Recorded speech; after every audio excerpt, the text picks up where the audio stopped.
So welcome to cross-platform storytelling, everybody. Yeah, thanks for being here. And Ryan, I'm gonna let you ease into this Yeah. and Are you ready? You're good to go? Okay, cool. Because apparently we're recording too. So no, all good. So yeah, the folks in here across the different I think you're all at different universities across the country, right? So well, mostly.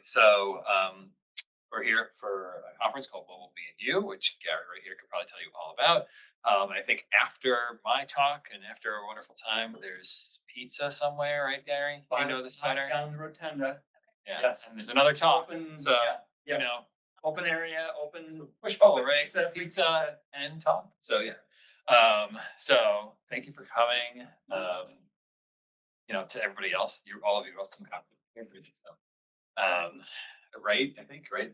So yeah, I put this together and talking with these folks.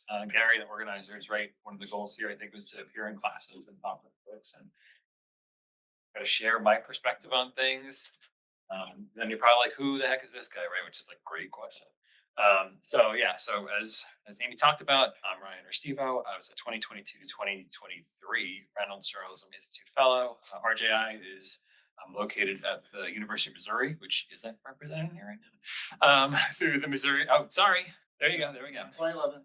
Okay, good. So I continue. Fun fact. So at ONA this year, they had these things called this conference. ONA is like one of the largest conferences for media, and they had these like table talks. And I sat at this table, and a couple other people. I did the same introduction I just did, and then these two people went, "Oh, They went MIZ." I was like, "Oh, okay." Um, so I was a 2022-23 RJI fellow, which is where I created this Slack app called YESEO that helps newsrooms with SEO best practices. Last year was a finalist in the Online Journalism Awards category for excellence in AI innovation. It was a new category, so YESEO was smashed up against a nonprofit newsroom outlet called The City, and then the BBC. Yes, that's what my friends. Yes, as one of my friends said, right? They own buildings, right? So, and the BBC did strong. I shouldn't just say that because their reporting was about the war in Ukraine and using large language models to help to make better coverage of that. So I would not saying too much that's bad, but so if you're out there, people in London, whenever anybody actually watches this, so this year partnered with the Oglethorpe Echo, which is probably not represented here through the University of Georgia, a news academic partnership that's out there. The Oglethorpe Echo was a newspaper in Oglethorpe County, a rural county in Georgia that was about to be shuttered, and instead the family that owned it decided to turn it into a nonprofit and gift it to the university so that students could go into a class and be the reporters as part of a news academic partnership. So there are a few of these around the country. And so one of the things that we did in the JournalismAI Innovation Challenge, which I don't think is in this presentation, but helped a lot of people from the fall semester really try to tackle a problem from where the spring semester is never going to talk to them. So how are they going to get a better understanding of the sources and who they talk to over time? So we tackled that. We did a final presentation actually like a month ago. So the Journalism AI folks were happy with it. The Google News Initiative folks were happy with it. So everybody's been super happy so far. And YESEO has been installed in over 650 workspaces. It's helped over 17,000 stories to this point. So my goal since March 2023 was just to make sure, hey, can anybody install this? So to see that it's actually had a great impact on folks is really special. Oh no, I'm gonna have to stop trying to do this because I'm a shameless plugger. So for being here, right, this is a great thing. You're here, and I have a bunch of 2025 goals, which I always just hammer at the front of a presentation. One of them was to hold an in-person training event in Atlanta. I did that in April, and then I was able to go to the University of Georgia to get more research for this Echo project. And then I've been able to train 250 journalists to use my tool this year. And then I want to increase following social media. So that's why I made a giant QR code where y'all can just follow right now. I made it super simple. So take out your phones. I'm not going to look. And then the last piece of this is the SEO app is looking to be more sustainable right over time. So as another thing I'm working on is building new features that I'm actually going to talk about next week that will hopefully get people to improve the way to be able to tell their stories. So So and then I got to work and get 10 new case studies with 10 different newsrooms that I'm looking to work with. So that should be a lot of fun and stressful next 5 months of the year. So if I hit the button correctly, which I did, because I hit that, that's me just talking. If you've never seen that before, don't worry. I think I was supposed to hit that before, but that's okay. So this is what I plan to go over. So I packed this. This is actually pretty. I put some new stuff in here, so this should be fun. So SEO basics. I think that's what you talked about. Amy, that we wanted to try to just go over a little bit, kind of basics. And my background is in media. I've had over 15 years experience in digital media. So yeah, if I look old, that's why. So what inspired me to build the tool that I then did, and then we could talk about. I don't know. Have you guys heard of this like AI thing happening? Is there anything where you're hearing about this kind of stuff? Right. Yeah. Okay. I got one last. So that's good. Right. And what you're doing and hopefully making sure that what you're going to continue to do and why it'll still matter in this world of AI, which I'm, not going to tell you that everything is doomed. At least not yet. Right. So I think this is where you guys are in this class, right? You're building a story, Yep. right? Yep. And you ideally want to get it to as many people as possible, right? Or, maybe you want your mom to read it. That could be fun, right? Like my mom reads a lot of my stuff for some reason, but right, you want to know, like, how are we going to get there, right? What is my story about? But then also thinking about like all the different touch points. I think a different talk earlier today talked about like, all the different jobs we do as reporters now. A reporter used to just find the person and talk to them and then write the story. Now they report, they edit, they have to cut a video, they have to do all this other stuff, which I think is the point of this class, right? Where we're doing a lot of this stuff. We are. Okay, good. Story I from didn't screw up. beginning to end in post, and Yeah. then trying to get it out there to the audience. Yeah. Building interactives, right? Yep. And got it. right, what are my target keywords? And what do I even mean by that, right? What are keywords in general? What do I do? So it's great that I already had research that relied on this when I went to build this.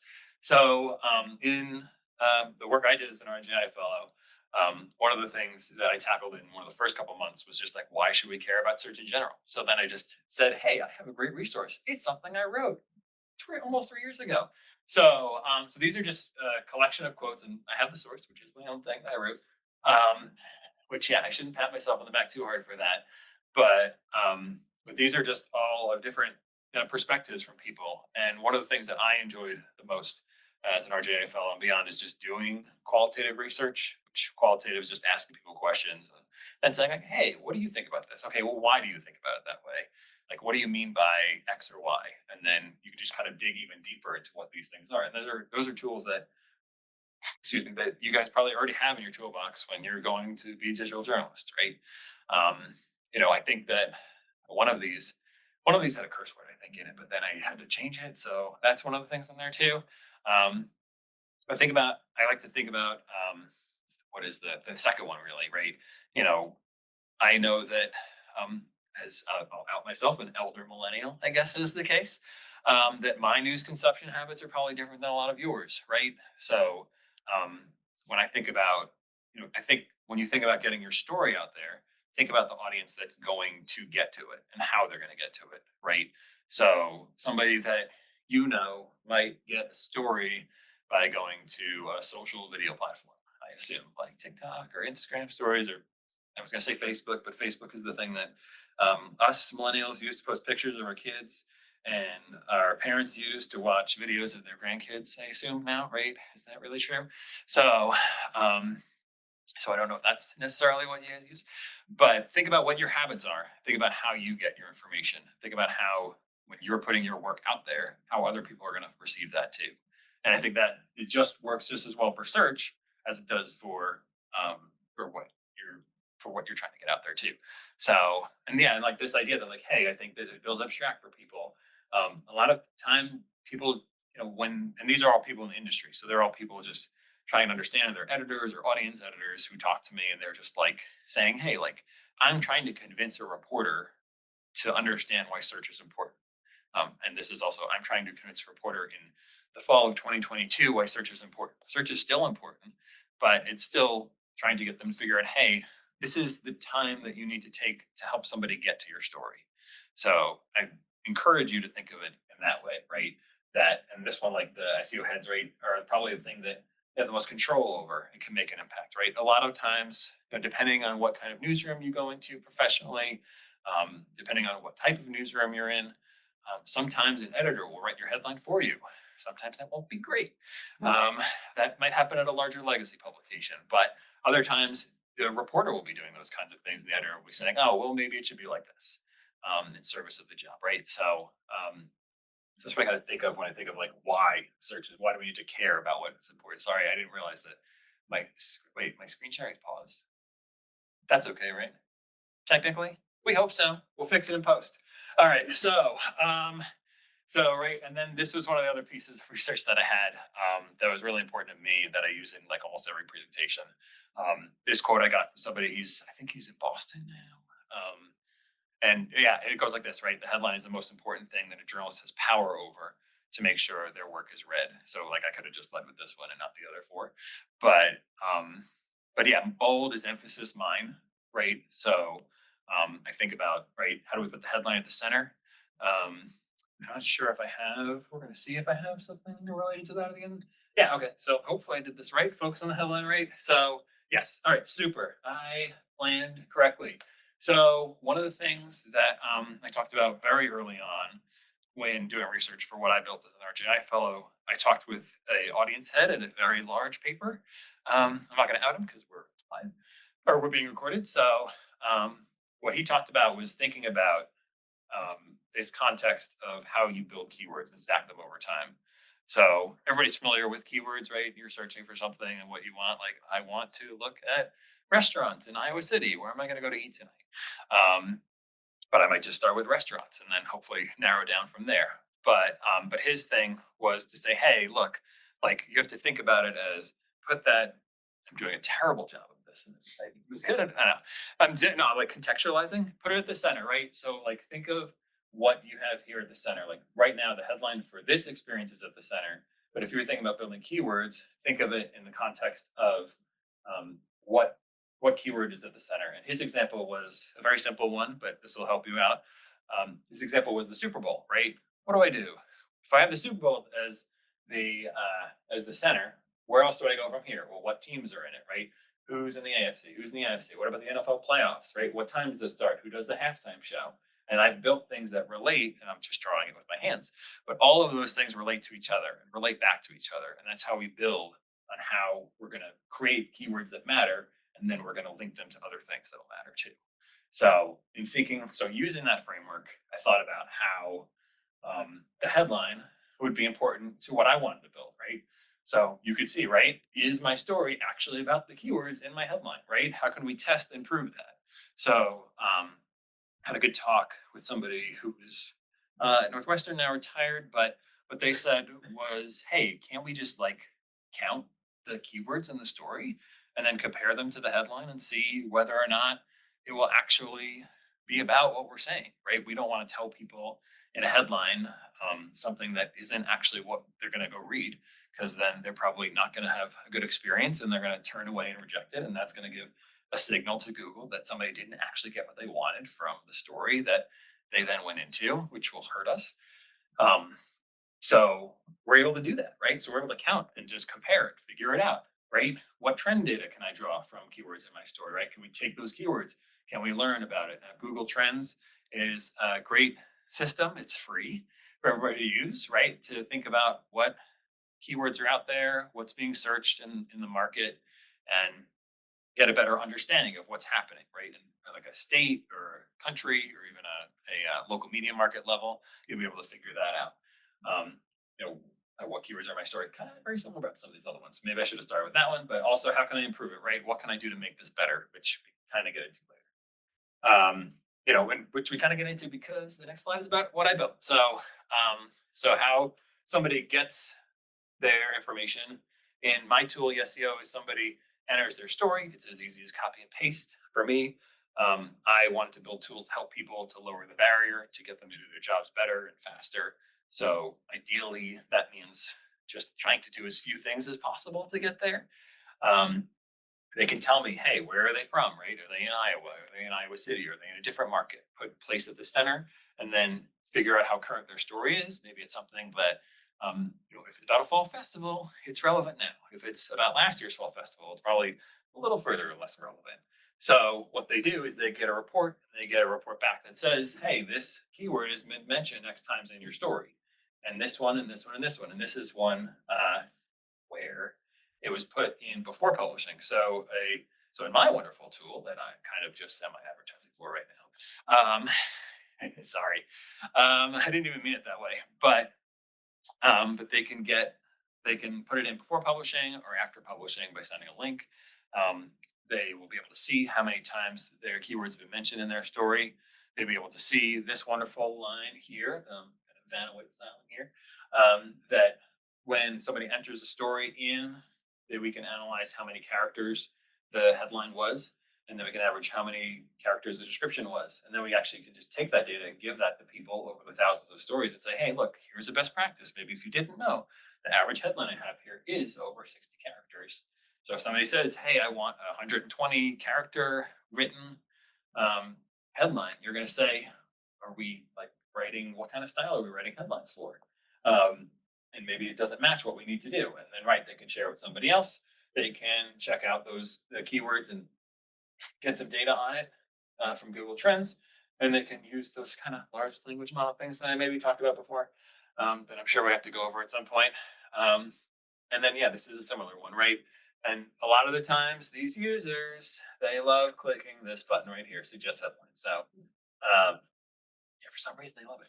No, so this is a story out in San Diego County, right? You can see that the actual headline character count changed to 67 for this one, which is fun. But yeah, they like to hit that suggest headlines button. And what did they get? I clicked something incorrectly. The app will ask a language model for 5 different ideas based on their story, and then they'll be able to figure out. They'll get these ideas back, and they'll be able to pick what works for their audience. And what's important to me is that permission structure, that they're giving permission at that point. When they're clicking that button, they're giving a model permission to do that, right? Nothing's running into a model before they permit to do so. And then that they'll be able to figure it out. The idea here is, and this is a story in, I want to say in Illinois, right? So nearby. So right, these are suggested headlines for a news publication for this one story. They can use pieces of ones or the others, right? But the idea is that, where before maybe they had to think of these on their own and they needed to worry about time, they can actually just click and figure it out themselves. And they can click and take some ideas that maybe they otherwise wouldn't have been able to come up with and use them in their work. There's some words here that get used a lot, but we could talk about those another time. And then this is a similar thing, right? The folks in Florida wanted to get a better understanding of what this story is. I just use this as an example to say that, we talk about the headline is the most important thing a journalist has power over to make sure their work is read. How are we empowering people? We're giving them the ability to think about other things that hopefully they wouldn't have thought of before. Maybe they can get to better ideas, or maybe ideas that they will be able to embrace that maybe weren't something they would have thought about if they didn't have this tool. So, and that's all in the service of this fun thing, these fun little graphic, in terms of being data informed. So, anybody familiar with that term? No. So being data informed, right, is to use information like data sources, and then what we know about our audience to hopefully make better decisions, right? A lot of times we talk about folks being data driven in maybe different cultures other than journalism, where somebody says, "Oh, we have this data. This data tells us to do X, or this data tells us to do Y," right? And then they, in other your friends maybe that are other majors, right? They make decisions directly based on that data. But we are using data, but we're also using our intuition to kind of involve and get to these better decisions. And that's really what's important to me when I give, when this tool gives people information, that they're going to use it, but they're also going to layer that on top of what they know, because I can't replace a reporter in Illinois. I can't replace a reporter in Florida. I can only give them information that's going to help them make a better decision, not give them something that, help them maybe make a worse decision. But so then I styled these perfectly to school colors. But so your question about search is like, what about the future, right? How many slides am I in? Okay. I'm not near the end yet, so that's okay, right? some robots made by some dude in Silicon Valley going to take over my job and life. I guess, is this the existential crisis that we all live with every day? Um, I see some nods, so it's like a maybe. Um, and I don't think so personally. That's where I come down on this hot take. If you talk to other people here, I'm sure they're probably going to say the same thing. I think the next one, right? Yeah, see autonomous driving, right? Like, there's the reason why they're not going to take over everything, right? I think even now, the driving algorithms that are still being used are still not safe. So if we're not, and we've been trying to get driving right for like least 10 years, I feel like. And it's still not even close to getting there. So I feel like how like the media landscape and the media environment is going to change. Um, we're not going to just go from this place where, well, I mean, I could be to be fair, there are some places that are generating a bunch of different things right now using language models that maybe aren't doing the right things, or maybe they're, there have been some things in the news over the last year plus where some outlets have produced too many things or things that weren't true or things like that. And I don't have those examples here. Good, because then we're not going to talk bad about anybody. But just thinking about the capacity of just like how you know newsrooms need to think about the jobs that need to be done. I think we're still in a state where we're going to continue to improve the job. The jobs might change in the future, just like how the job of the journalist has changed over time, who the reporter has been, and how the reporter does all these different jobs, and how you guys are doing all these different things. And then search is also changing. It's evolving. I mentioned the brands that focus on what time is the Super Bowl. That used to be a quick win, and there were a lot of people out there that were competing for what time is the Super Bowl. I don't know if has anybody ever done the search what time is the Super Bowl, because that's a fun one to do. Oh yeah, it's always the same time, right? They sometimes change it, but between 6 and 7 minutes, right? Between 6:18 and 6:25. But why do I know that? But those brands aren't going to be the things that are going to think about what will win in the future, right? Those are the searches that you're going to be able to get an answer from. The lowest common denominator searches are going to get those things for you, or the AI overview or summary or whatever tool it is that you're using to get information is going to use that to help you. Hopefully, there's no misspellings on here. I'm thinking about it right now, but I want you to think about, and this goes for, I guess, most everybody here, right? Think about putting authority at the center, right? I was at a presentation at ONA that talked a lot about this, and I think it's in a couple slides from here, but about authorship, right? When we think of author, think of like an author of a book, right? But because author was always the item in the schema data that has been passed to Google for many years, we actually use author to denote somebody's byline. So I want you to think about authority. I want you to think about like how you write. Everybody in here, I'm assuming, you're all writing a story, right? So think about what you write about. Think about what you like to write about. These are the things you're known for. I was just reading over, unrelated, some docs about journalists and safety for journalists. That's a very different story, but it also encourages you to Google yourself.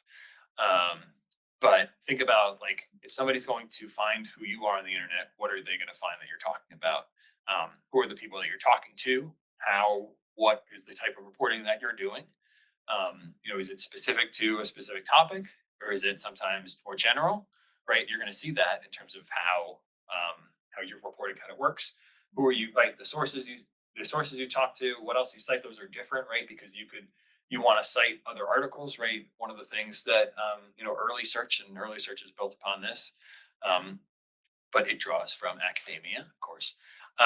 In that authority comes from linking.